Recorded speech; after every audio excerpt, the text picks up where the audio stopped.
Very excited to be here. My name is Yasmin Kumi. I would like us to warmly welcome Mark Lamberti to Oxford and Saïd Business School. Mark, you asked me to be very brief with your introduction when we talked about this keynote conversation. And when I looked at your CV, I realized that it's actually very easy to be brief about the introduction, because one could just say that you spent decades on collecting CEO titles. So we'll hear more about the businesses that you've run over the past years in our conversation. But in brief, you've been the CEO of Massmart for nearly 2 decades. You run Transaction Capital and also Imperial Holdings. So there's a couple of businesses that we'll learn about today. And looking forward to learn more about how you see the African consumer opportunities and trends in Africa. Let's start by talking a bit more about Massmart. You built Massmart into a very big company, basically an African Walmart. It would be interesting to learn a bit more about what you learned about the evolution of consumers, African consumers, and the trends around them as you built Massmart. So maybe we can start with that. Thank you, Yasmin, and good morning, everybody. It's a delight to be here.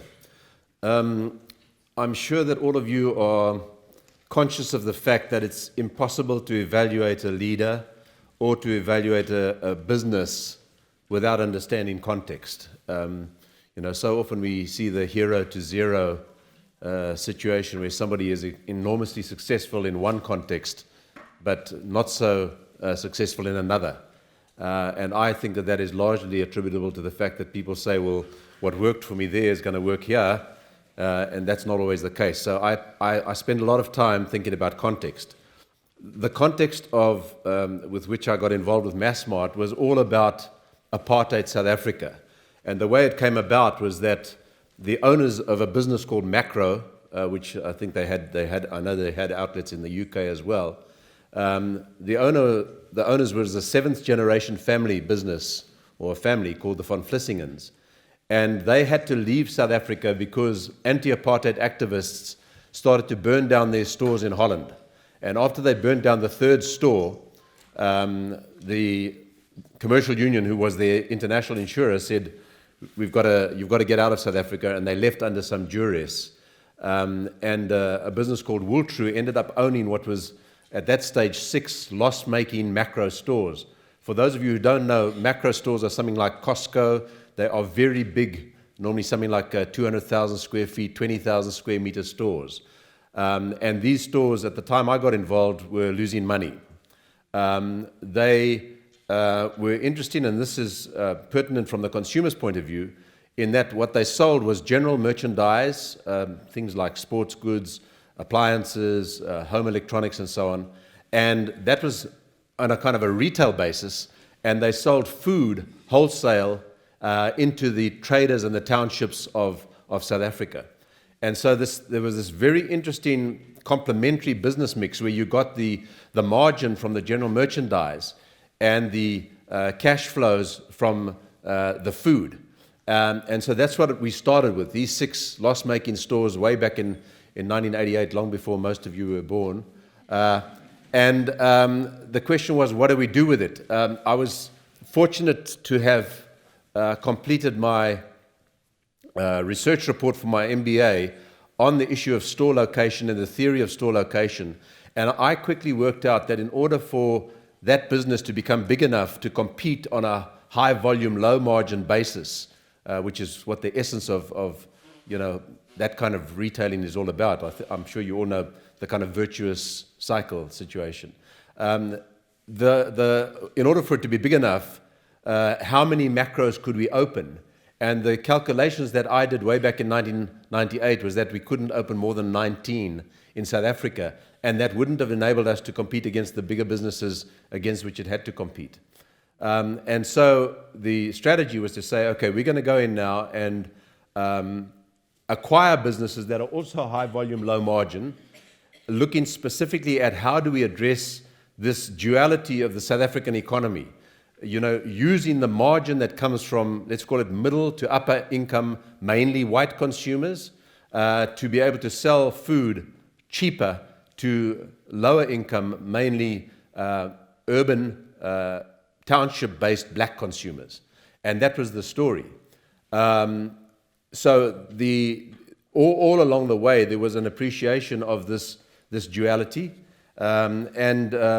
Over time, we ended up with 238 stores that we eventually sold out to Walmart in 2011. Part of that journey, of course, was going into townships and understanding how urban consumers behaved and what they needed.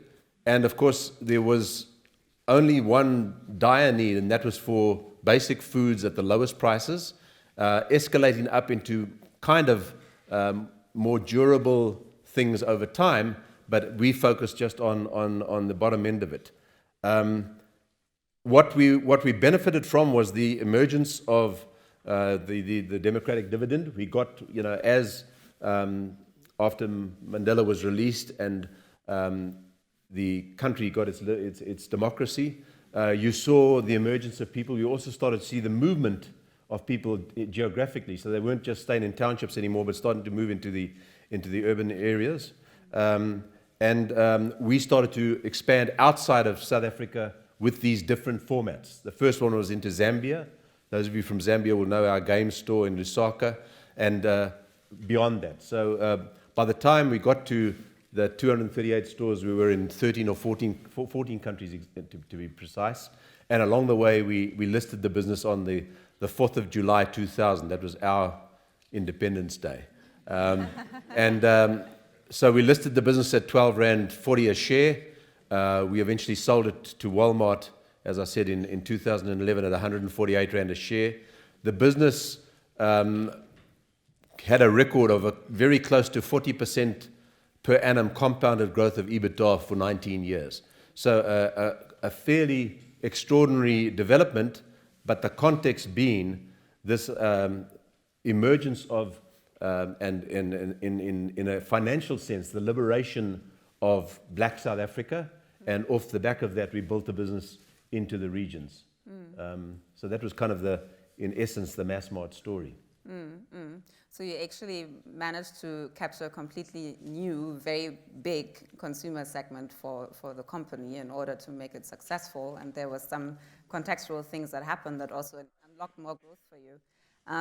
So now you actually managed to build a very big company, and in 2011 you now sold it off to Walmart. Yeah. My question here is, given how much knowledge and excellence you built around serving the African consumer by that time, why now sell off to Walmart, who probably at that time didn't know much about African consumers?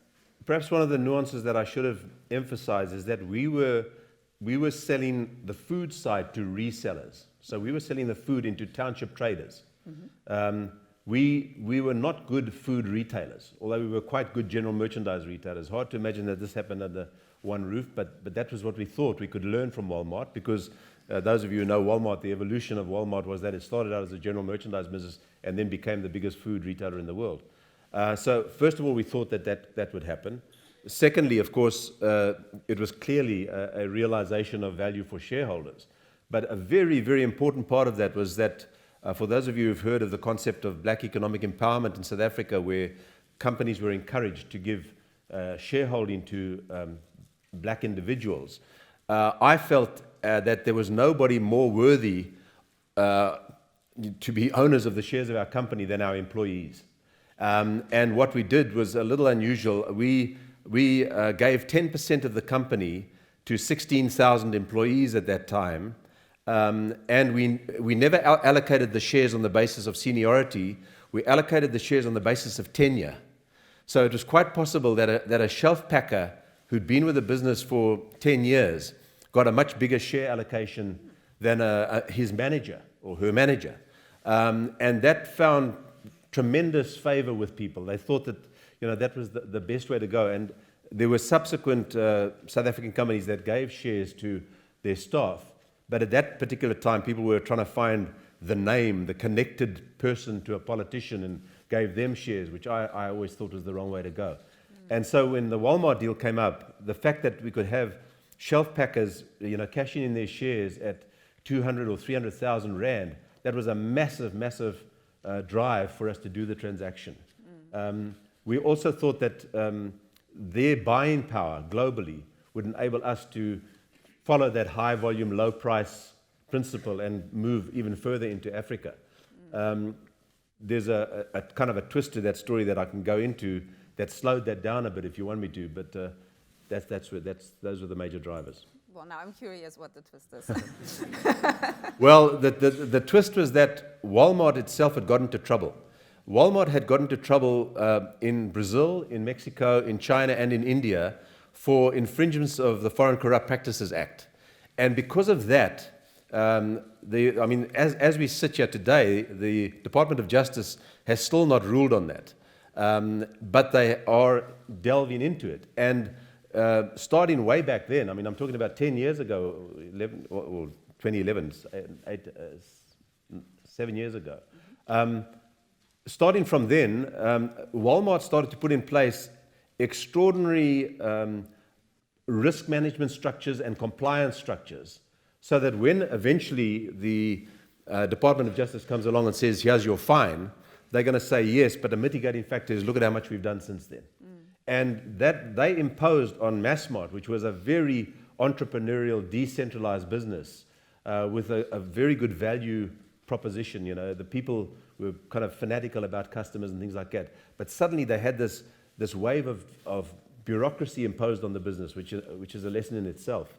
And I think that took the eye off the ball a little bit. So the business has not performed fantastically since then under Walmart's ownership. Interesting. I'd love to learn more about that. However, you also run a few other companies. Maybe we can switch over a bit to transaction capital. Can you tell us a bit more about what transaction capital does? Okay. And again, looping back to the theme of this conference, African consumers, what were the new nuances we learned about African consumers through transaction capital? Well, I think those of you who know South Africa will know that one of the, looking at the name of Nelson Mandela on the wall, I always have to remind people that apartheid's greatest crime was not putting people like Nelson Mandela in jail for 27 years. The greatest crime was depriving our people of an education, and their self-esteem. That was the greatest crime. But a second-level crime, not much better, was the spatial planning that went into South Africa. So we now have, millions of people living in townships away from their place of work, and that is, and coupled to that, a terrible public transport system. So those of you who've been to South Africa will know that we have what we call taxis. They are minibuses. There happen to be just over 200,000 of them running around South Africa. They transact, if you like, about 14 million passenger trips a day. So most of South Africa, about 30% of people using public transport use these taxis. And what we recognized was that it was very difficult for these taxis to get finance. And the transaction capital, what we did in that business was to say, is this a consumer or a business problem that we can solve? And recognize that part of the problem was that banks were conventionally assessing the finance decision for a taxi on the basis of the individual who owned the taxi. And we said that can't be right. Shouldn't you rather assess the risk on the basis of the business? Because each taxi is effectively a business. And so what we did was, first of all, just so that you know, although they look like they drive randomly, they are actually confined to certain routes. So you know what those routes are. And so knowing what the route was, knowing how many taxis were on that route, and then having trackers in every vehicle, we could know whether the business was viable. And so we would assess not whether the individual was a credit risk, but whether the mini business of a minibus was a credit risk. And so we started to lend money to these people and built up a massive book. And I think at the moment, it's 5 years since I left that business, but I think at the time I left, we'd financed more than about something like 60,000 of the 200,000 in the country. And what was more interesting than that, those of you who come from banks or understand banks, what banks do when you stop paying is they come and take your vehicle away and then they sell it on an auction. We recognized that that might not be the best way to deal with it. We were very firm in repossessing vehicles when people went over. But what is also quite interesting, and this may amuse you, is that sometimes when you pitch up at a person's place with a sheriff's order to say, we're coming to repossess your minivan, they'll say, just hang on a second, just wait here. And you wait for an hour, and they'll come back with a bag with 20,000 rand in it, and pay off their arrears. So we were quite strict with the repossession side, but if we had to repossess, we invested money in a facility to refurbish the vehicle so that the price that we got for that vehicle after refurbishment was much better than a bank would get on a normal auction. And so that was the kind of the formula. It was granting credit in a different way, monitoring the vehicle and the mini business in a different way, and then if we had to take the unhappy situation of repossessing, making sure that that asset had more value than a bank could get out of it. Wow, that's a really exciting business. That would also work very well in a lot of other African countries, I think. One follow-up question on it. So looking at such a business opportunity, my first thought would be, wow, that's a very fragmented business because there are a lot of small of these taxi owners, and if I try and build a structure around them so that I'm able to, first of all, lend and then also follow up on people who are defaulting, repossessing the vehicles, how do I make the numbers work where I have such a fragmented environment? Yeah, there are some big taxi owners in the country. There are some, if you want to call them more professional operations that owns 30 or 40 taxis. But on our book, the average ownership was 1.6. So there was some people owned 2, but mainly it was 1. And we followed up on an individual basis. That was the credit collection and the credit scoring and the risk management was pretty individual. So you built a network of relationship officers across the entire country. Correct. Wow. And call centers, yeah. And call centers. Yeah. Interesting. Imperial Holdings. Imperial Holdings is also one of your current companies. What's interesting about that one is that it doesn't only operate in Africa. Given that you now had exposure to a lot of different parts of the world where you engage with consumers, I was interested to learn a bit more about, first, again, what does Imperial Holdings do? But then also, how would you compare the different types of consumers you've seen in the various geographies? Is there something particular about the African consumer that you've learned, seeing what happens elsewhere? Well, just a little bit of background on what Imperial is. It's a business that is in the top 40 companies in the Johannesburg Stock Exchange. We employ just short of 50,000 people in 33 countries. The business is essentially 2 businesses. We are by far the biggest motor vehicle distributor and retailer in South Africa, and we are also by far the biggest logistics business in South Africa. The interesting parts, as far as Africa is concerned, is in the logistics side, where I'll come to that in a moment, but I think everybody in this room is very well aware of the fact that there is no such thing as the African consumer. We have countries that are good and getting better, we have countries that are bad and getting worse, and that correlates roughly with the political leaders from time to time. And I think that the general notion that you've heard previous speakers talk about, we are generally a poor continent, we are generally an undereducated continent, we are generally a continent with poor infrastructure, and at times a continent with enormous risks. At the front end of your degrees, you learn about risk-adjusted returns. Well, that's easier said than done in Africa because you have to add up what all of those risks are. There's obviously, political risk, currency risk, operational risk. Some say corruption risk, although we can talk about that if you like, because there's 2 sides to that. I don't accept that.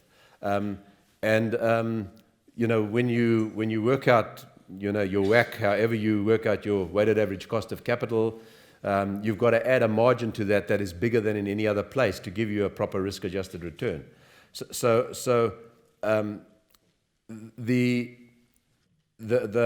way we look at it in Africa is to say, what are the areas of obvious growth and opportunity? We've come to the conclusion as a logistics company that food and healthcare are the two areas where we'd like to play.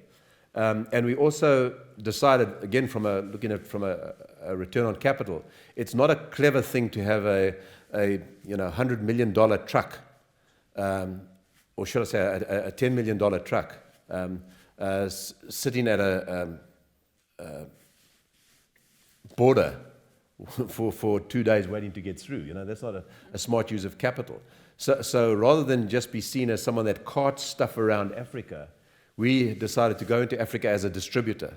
So we take product ownership, we make a product margin, and we distribute. To give you a sense of the scale, we distribute 70% of the ethical drugs into Nigeria. We have 50,000 points of sale, we get to 50,000 points of sale in Nigeria, and we distribute across sub-Saharan Africa something around about 50 million pharmaceutical packs per month. So this distribution of pharmaceuticals into Africa is a big part of our business. And a secondary part is FMCG goods. But as everybody in this room knows, many of your fast-moving consumer goods are manufactured in country. There isn't a big logistics potential there. And of course, there also isn't much of a margin on basics. So the kinds of FMCG goods that we deal with are branded goods which can command a margin and require some slightly more sophisticated distribution to the point of sale. So I could take you into Lagos, where you would see some of our people going into small outlets with an iPad. They are geolocated, so we know where they are. They can take photographs of what's on the shelf, show us how the thing is merchandised. They can place orders on it, and so we're using that kind of a technology in a very unsophisticated, unstructured market. So I think that when you talk about the consumer in Africa, the informality of the consumer in Africa means that you have to get to them in different creative ways. Sometimes you can use leading edge technology to do that. I'm not suggesting that we are completely leading edge, but that's a big hurdle to overcome, because the conventional retail infrastructure does not exist. There would be no place for a distributor in South Africa because the retail infrastructure is advanced. Even in Kenya, I regard Kenya as having the second most sophisticated retail infrastructure on the continent.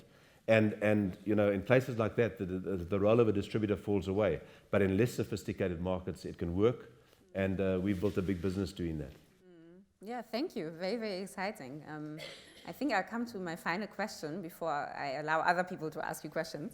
All the responses you gave us over the past couple of minutes show that you've managed to find very concrete consumer opportunities. You just said yourself there's no such thing as an African consumer, but I think there's a big subset of different types of opportunities. At the moment, a lot of people are looking at Africa and the consumer opportunities, the big young population. But I think the question often is, how do I find the right opportunity? How do I find the right segment within the consumer market that is worth looking into with my money or my resources? And then how do I reap that? Do you have any thoughts on this for the audience? Well, the entrepreneur in me says that you can't be general. You can't be general about anything. I think the big entrepreneurial ideas come from induction and from deduction, where you say, this is how I feel about something. Are there sufficient people out there that would respond to that same need? Or conversely, that's how this population seems to be behaving. What demand can I satisfy? And I think that is the essence of what entrepreneurial insight is about. And I don't ever see great entrepreneurial insight that is general. It's very, very specific. Whether you're talking about the kind of extraordinary things that Elon Musk is doing, or you talk about the kind of things that are happening on the streets of Lagos or Johannesburg. There are people who have identified a specific need, and they say, I'm going to go and fix that problem for the customer. Clay Christensen from Harvard put it so well. He said, think about what problem you're trying to solve. So I don't think there's a general thing. There are numerous problems that need solving in Africa, The question is, are they of a type that you can create a business, hopefully of scale, and hopefully of social relevance? I'm a cynic when it comes to so-called CSI, corporate social investment, because I think that every business should have a social purpose that justifies its existence. So I think that's probably the best I can do on that. There's no generalities. They're all over Africa. Wherever I go, I see opportunities. I mean, I just said to you, why aren't you using, the lake in Ghana for inland waterway transport? Because we happen to have barges going up and down the Rhine, and we know a bit about that. So, yeah. We're waiting for you. Mark, thank you. I think I'll just invite the audience for a round of applause.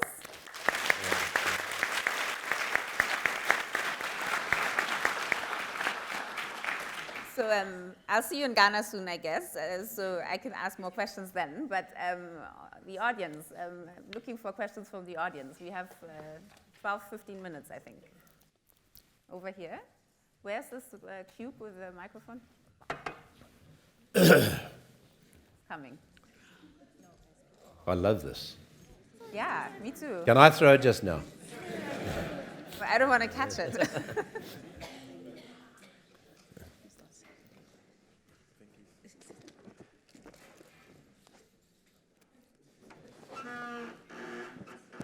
Thanks for your sharing, and my name is David. My two questions are, the first one is, since you own the massive distribution network across the continent, what's your view on the future of e-commerce industry and digital financial services on the continent? And second is, what's next for you? Will you build the next Alibaba or next Amazon for the continent? Those are two questions that I have. I think that there are quite a few examples in Africa where we've actually skipped, where technology has helped us to skip a generation. If I think about our motor car business, that is an industry that's going to be disrupted by three major changes, being electric, autonomous, and ride sharing. Now how those things are going to change the entire motor industry globally is quite interesting. And for me, I say, well, how's that going to affect Africa? Well, I can tell you, Africa's probably going to lag a little, but what I can tell you is happening today is that people are buying cars in a different way from the way they used to. People are coming into our dealerships knowing more about the car than the salesman does. They are starting to buy cars online. At the moment, we're selling online about the equivalent of 2, coming up 3 dealerships. And I think that one of the major restrictions is pipes. The bandwidth is just not enough in a lot of places in Africa. But I think that the ability of African consumers to get into the technology through phones is huge. I think the M-Pesa has been mentioned already, and others.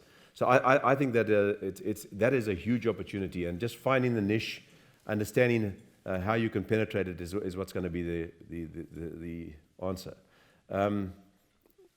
What's next for?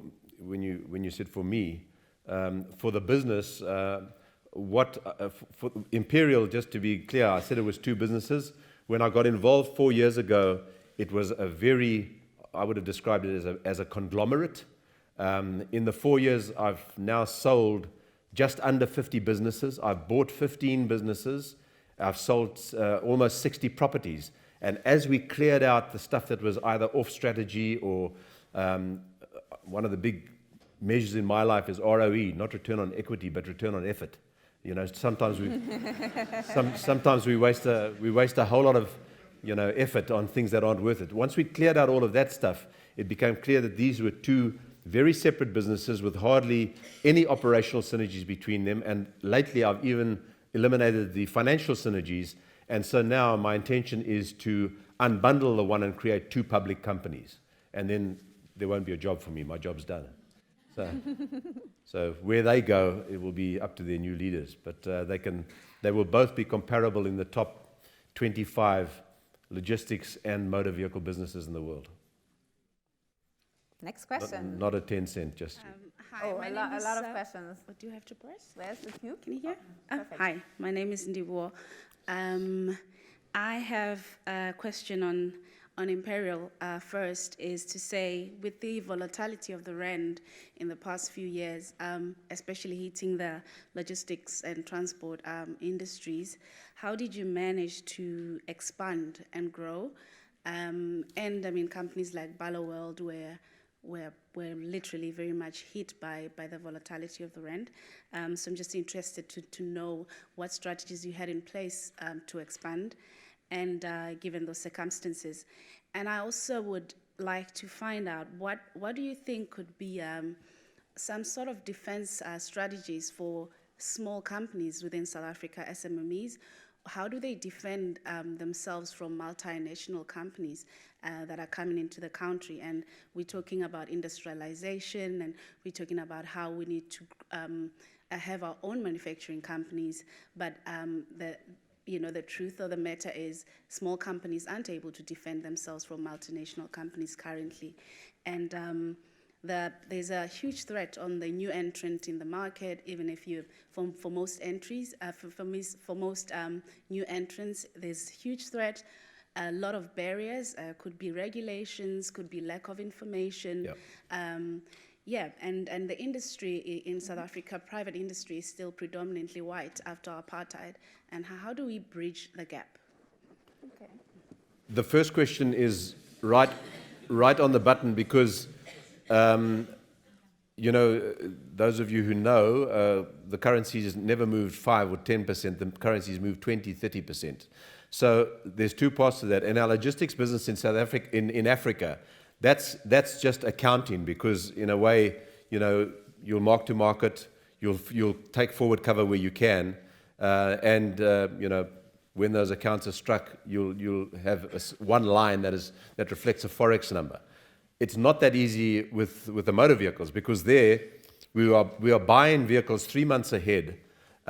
We are not allowed to take more forex than 75% of our annual anticipated purchases. So we can't buy forward cover, and sometimes buying forward cover also gets you in a bad place, which is where we are right now. I mean, we were buying cover at 13s, and today we're at 11.80 with forward points. You're going to be at 12. So the support, and this is the direct answer to your question, is that as the sole importer of Hyundai, Kia, and Renault, we've built up market shares in those three brands, such that they, as the Koreans and the French, have supported us in a very big way through these big currency movements, because they want to retain that market share. And our starting point is not what it's going to cost us. Our starting point is what we're going to be able to sell it at. So we say, what does an i10 Hyundai compare with? What are the cars that it compares with? And what is the price that they're going to be sold at? And working back from that, we say, now this is the price that we have to get from you. And our manufacturers have supported us in a very big way. So it's mitigated. It hasn't eliminated the volatility, but it's mitigated it. And if you look at our accounts, you'll see that our accounts have been hammered. I mean, the H2 of last year, badly affected by currency movement. Your second question, I'm much, much more hopeful about a positive answer to that question today than I would have been at the beginning of December. I think that there is a spirit in South Africa today where the biggest businesses are very, very seriously committed to transformation in the broader sense, and specifically around the employment of top black executives and the support of SMMEs. And the reason for that is that we have a president now who is inclusive, who is speaking a language that Nelson Mandela spoke, and also is probably uniquely positioned. There's no one else in South Africa who can bring together labor, business, and government the way that Cyril can. And, the lead up to his election was very strongly supported by business. We worked very closely with him. And two very good examples, again, answering your question directly, we started an SMME fund, and big business, over a period of 3 weeks, we raised 1.5 billion rand, which has gone into an SMME fund, particularly to try and support small enterprises.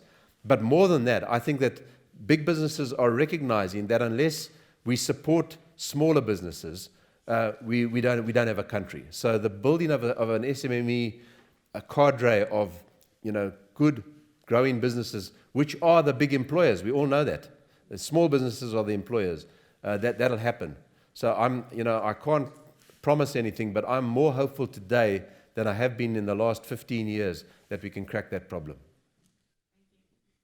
Okay, there were more questions over here. Can we maybe move a bit more to the side?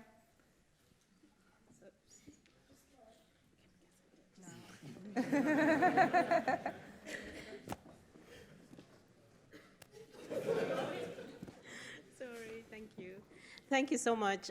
Michelle here. I am from sort of British Blockchain Association, and I'm also with the University of Surrey, where we're doing a lot of research around digital transformation and the digital economy. Thank you for your comments so far around technology and what technology can do in terms of supporting growth. My question really to you is, I'm going to pick up a specific technology, which is blockchain. And I just wondered what your thoughts are around the potential of blockchain to help with some of the issues you talked about, sort of around trade between borders, the issues around Forex payments within banking and finance. And I just wanted to get your thoughts around that. Thank you. Our work with blockchain at the moment is mainly in Germany, which is where our most sophisticated logistics takes place. Just again, so you understand, what we do there is we do what's called just-in-sequence sub-assembly and delivery onto the major motor lines of Europe. So that's, that again, just to put color to it, that means that we have to make sure that the white rearview mirror with a central console attachment has got to go into this car, and the very next one has got to be the blue one with a door console. So, and if you get that wrong and you stop the Volkswagen line, you're in big trouble. So it's in that kind of very sophisticated logistics where we also, by the way, using drones to take inventory on very high shelves. That's where we are starting to understand what blockchain is about, and the uses that it can be for tracking our products over long, complex supply chains. We haven't got to think about it yet. On the financial side. Having said all of that, I would never buy a Bitcoin. Last question, please. Harold, yeah. I wanted to ask a question on one of your other hats that you wear on the ESCOM board. Yes. Particularly around the role of state-owned entities in creating enabling environments for small businesses. What are your views on that? Because the sort of profile of SOEs currently, particularly in the South African context, are these black holes of money, corrupt places. How do we reimagine what these entities can do in building sort of the enabling environment that has been touched on? The SOEs are a disgrace. And the fundamental problem is a conflation of party and government. And so what you had, instead of there being a delineation between the government as a shareholder, the board, and the management, you had politicians influencing right down to management and telling them what to do in order to enrich the politician. Okay, so, and at the same time, to your point, you had well-meaning, well-delivering SOEs being paid late, when in fact, SMMEs being paid late. Whereas a small business, as you all know, my father taught me when I was this high, you can make losses many times, you can only run out of cash once. So cash flow for a small business is critical. And the issue of the government's SOEs paying them on time and doing the right things to make sure that they're legitimate businesses has to happen. I don't want to comment too much about my role on ESCOM because I'm a non-executive director, but if you speak to the CEO or the chairman, they can answer those questions. But let me just say that our job there is, and you might have seen it, first of all, to clear out the bad guys, then to put in place some good guys, then to make sure we've got a balance sheet that carries us through so that we can think through the bigger problem, which is the business model. Because what you've got is flat to declining demand of electricity. You've got green energy coming in at ever lower prices, and you've got a regulator that is refusing now, rightly so, to give exorbitant electricity price increases just to cover up ESCOM's inefficiency. So it's a big, big deal. It's close to 70% of the South African government's debt, and you know, we are seized by the moment, and I mean, it's a massive issue. It's national service for me. I mean, that's what it is. Mark, thank you. We have to come to a conclusion of the session because we're out of time. I'd like to invite the audience once again for a big applause.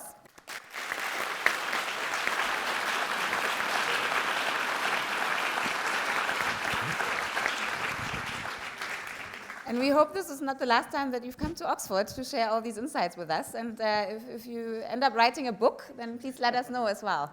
Thank you very much. Thank you. Okay.